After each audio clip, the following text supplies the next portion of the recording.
KaraokeBooks. Uncle Tom's Cabin. Written by Harriet Beecher Stowe. Audiobook. Chapter 44. The Liberator. George Shelby had written to his mother merely a line, stating the day that she might expect him home. Of the death scene of his old friend, he had not the heart to write. He had tried several times, and only succeeded in half-choking himself, and invariably finished by tearing up the paper, wiping his eyes, and rushing somewhere to get quiet. There was a pleased bustle all through the Shelby mansion, that day, in expectation of the arrival of young Mas'r George. Mrs. Shelby was seated in her comfortable parlor, where a cheerful hickory fire was dispelling the chill of the late autumn evening. A supper table, glittering with plate and cut glass, was set out, on whose arrangements our former friend, old Chloe, was presiding. Arrayed in a new calico dress, with clean, white apron, and high, well-starched turban, her black polished face glowing with satisfaction, she lingered, with needless punctiliousness, around the arrangements of the table, merely as an excuse for talking a little to her mistress. "Laws, now! Won't it look natural to him?" she said. "Thar, I set his plate just whar he likes it round by the fire. Mas'r George allers wants de warm seat. Oh, go way. Why didn't Sally get out de best teapot, de little new one, Mas'r George got for Mrs. Christmas? I'll have it out. And Mrs. has heard from Mas'r George?" she said, inquiringly. "Yes, Chloe, but only a line, just to say he would be home tonight, if he could, that's all. Didn't say nothin' 'bout my old man, suppose," said Chloe, still fidgeting with the teacups. "No, he didn't. He did not speak of anything, Chloe. He said he would tell all, when he got home. Jes like Mas'r George, he's allers so first for tellin' everything hisself. I allers minded dat ar in Mas'r George. Don't see, for my part, how white people generally can bar to hev to write things much as they do, written, s such slow, oneasy kind o' work." Mrs. Shelby smiled. "I'm a-thinkin' my old man won't know de boys and de baby. Lor! She's de biggest gal, now, good she is, too, and pert, Polly is. She's out to the house, now, watchin' de hoe cake. I got just de very pattern my old man liked so much, a backin'. Just sich as I gin him the mornin' he was took off. Lord bless us. How I felt, dat ar morning." Mrs. Shelby sighed, and felt a heavy weight on her heart, at this allusion.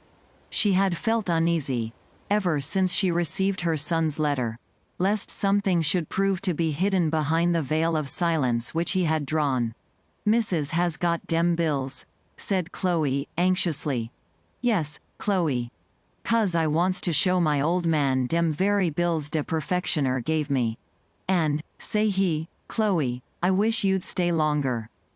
"Thank you, Mas'r," says I would, only my old man's coming home, and Mrs., she can't do without me no longer.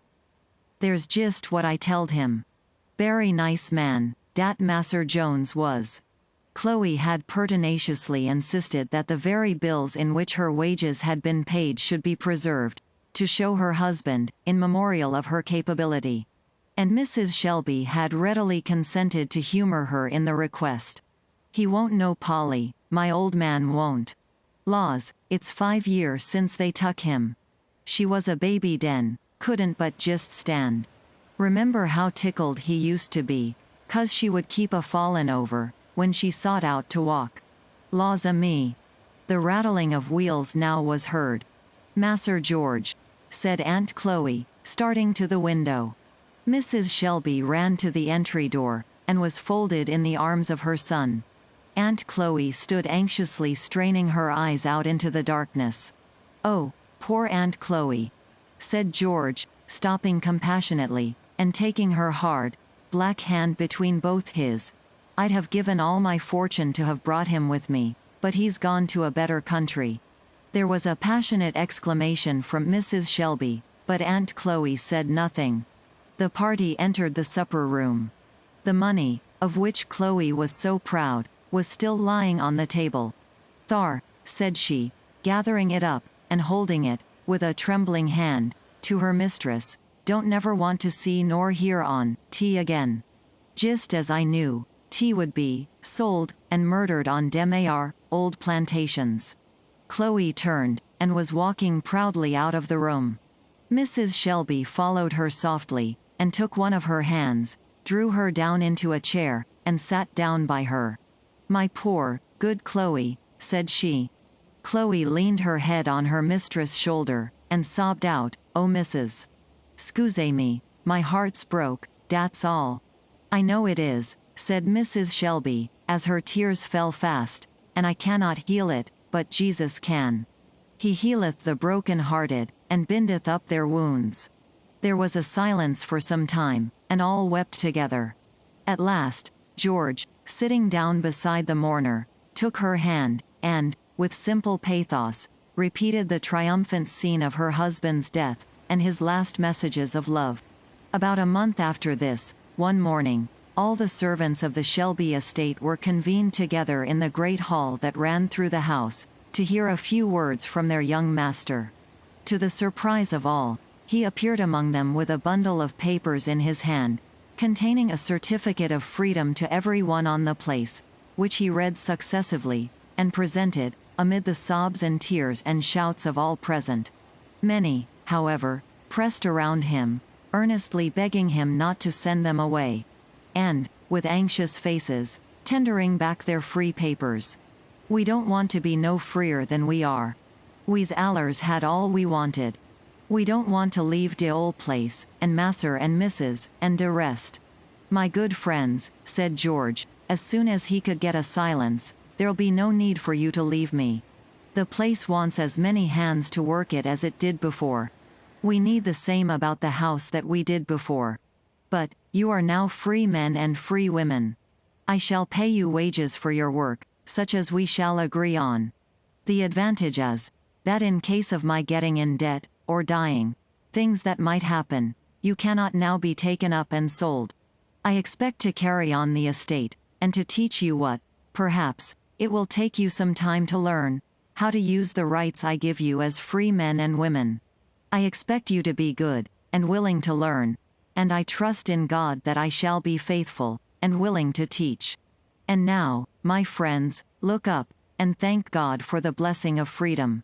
An aged, patriarchal Negro, who had grown gray and blind on the estate, now rose, and, lifting his trembling hand said, "Let us give thanks unto the Lord."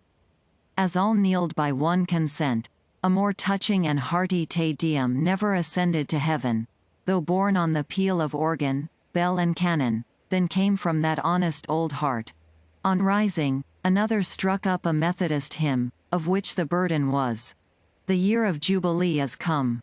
Return, ye ransomed sinners, home." "One thing more," said George, as he stopped the congratulations of the throng.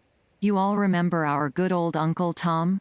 George here gave a short narration of the scene of his death, and of his loving farewell to all on the place, and added, "It was on his grave, my friends, that I resolved, before God, that I would never own another slave, while it was possible to free him. That nobody, through me, should ever run the risk of being parted from home and friends, and dying on a lonely plantation, as he died. So, when you rejoice in your freedom, think that you owe it to that good old soul, and pay it back in kindness to his wife and children. Think of your freedom every time you see Uncle Tom's cabin, and let it be a memorial to put you all in mind to follow in his steps, and be honest and faithful and Christian as he was." Karaoke Books.